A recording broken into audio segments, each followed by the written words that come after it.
Hello, everybody. Okay, so look, I don't know what I'm doing here today. I didn't make a video this weekend because I was wanting to see the debates and then talk about that some and some of the things going on in Charlotte. However, I've attempted to make this video 6 times, and every time I just get angry and start rambling. So, without rambling, let's talk about the debates. Okay, I'm not gonna give away any spoilers.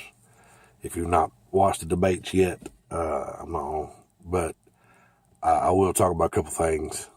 So if you've got a DVR, if you've got a TiVo or whatever, you can still watch it without worrying about me giving away some spoilers. Hillary Clinton was obviously very well coached and had practiced the debate itself a lot.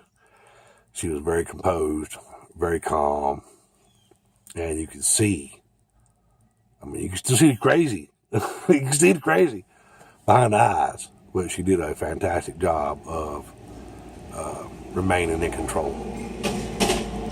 Donald Trump, on the other hand, did not. So I don't know if he did not bother to hire a coach, if he did not follow what the coach told him, if he did not practice, but quite a few times he just lost it, started rambling, and it really, really made him look bad as far as I'm concerned.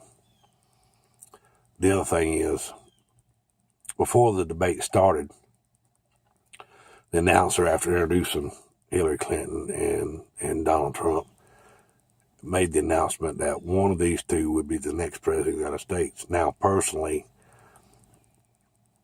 I find that a little bit assumptive and very offensive.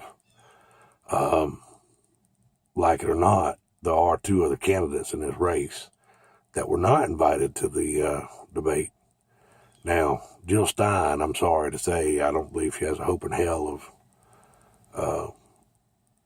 anything.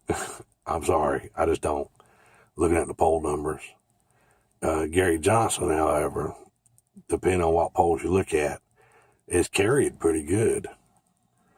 Not to say that he could win. I don't think America's ready for that. I think we're still too deeply involved in our 2-party system to go to third party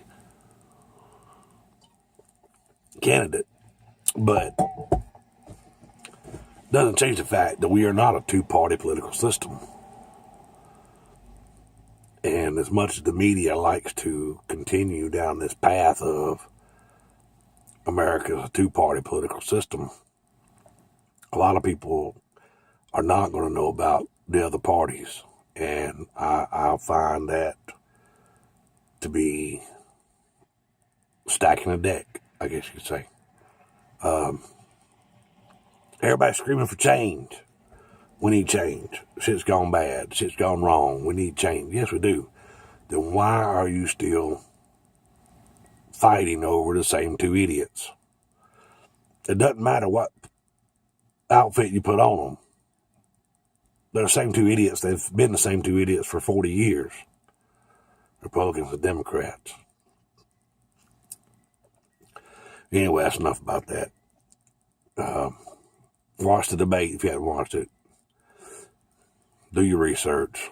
Vote your conscience. Register to vote and vote your conscience. All I can say. If you believe Hillary Clinton is the best option for President of the United States, then by all means, vote Hillary Clinton. If you think Donald Trump's the best option, then by all means, vote Donald Trump. That's what America's all about. Just vote. Register. Do your research and vote. Make your voice heard. Make your opinion count.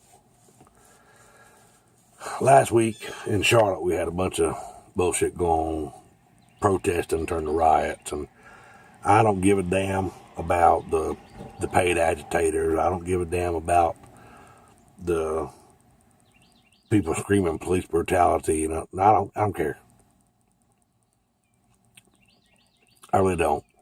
What I care about is the facts. And the fact is, the man refused to comply with police officers.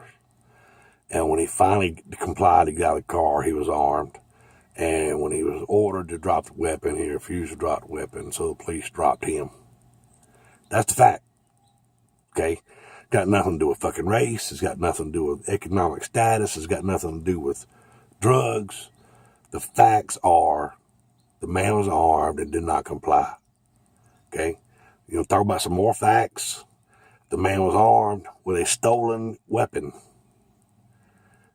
The man was a convicted felon in possession of a firearm, in possession of a stolen firearm.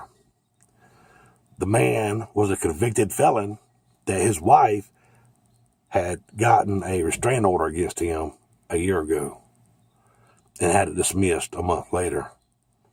And in her order for the restraining order said that the man was violent and that the man had a gun and she was in fear of her life and the lives of her children and got the restraining order a year ago.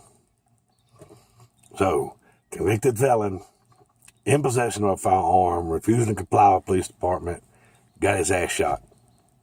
See, there you go. Give you all those facts, and we did not once have to mention the race of the man or the race of the police officer, right? But the media doesn't want you to think that way. The media does not want you to be aware of the facts. The media wants to press your fucking buttons and make people go all crazy thinking that the police departments of this country are out to kill black people. Okay? They're not. There was no reason for those riots. If you want to protest, that's fine. You've got freedom of expression and you've got the right to protest. Nobody can stop you. It's in the fucking Constitution.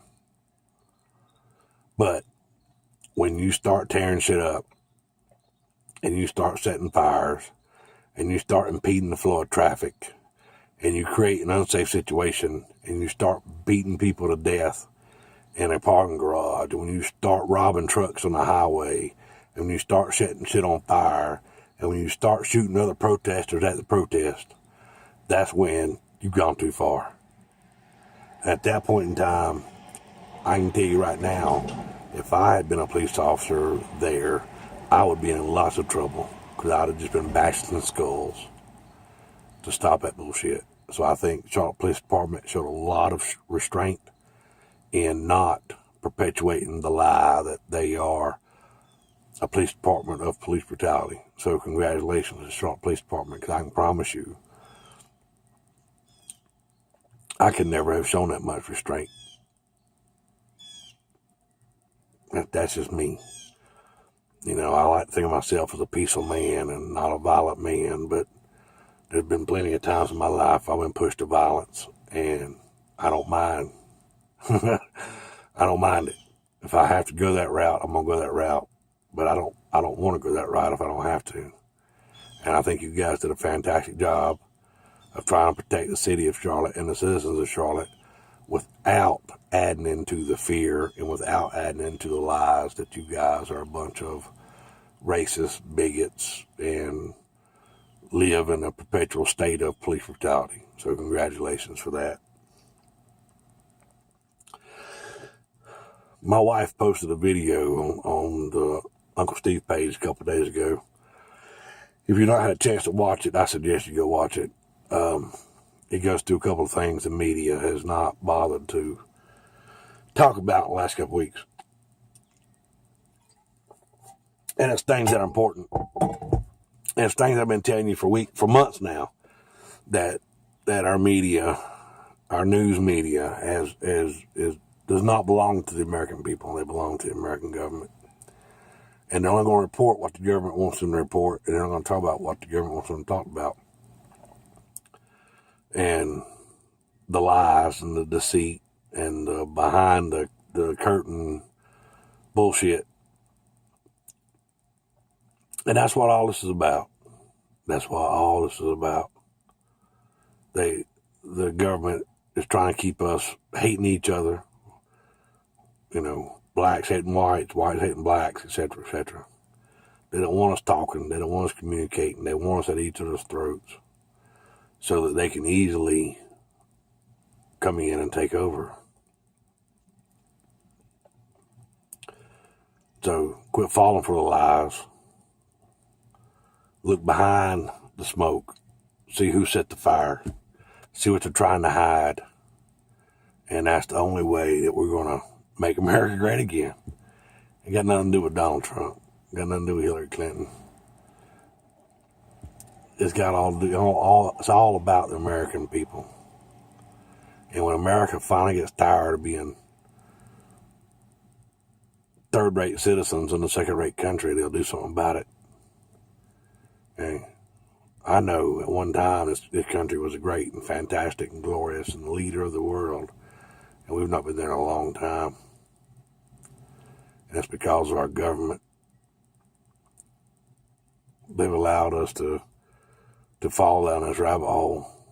And they're not going to dig us out. It's up to us to dig ourselves out. And look around and see what's going on. And make plans. And demand better from our government. So, anyway, that's all I got to talk about today. Just keep your eyes open. Keep your ears open. Keep your mind open. Okay? Stop hating on each other. Stop hurting each other. Just keep your eyes open. Keep your ears open. Keep your mind open. I got a feeling that a lot of things are going to happen in the next month and a half. And it's not going to be pretty. I hope I'm wrong, but I don't think I am. Anyway, there we go. I finally got through this video without, I ain't lying, it's like number 6, record this damn thing. Start rambling, start cussing, oh man. I am just so emotional right now about all this bullshit. And then I just want to scream. And nobody's listening. Nobody cares. All they want to argue about is Clinton and Trump. It's just a bunch of bullshit. It just drives me insane. All right, well, that's it for me. Y'all have a good night.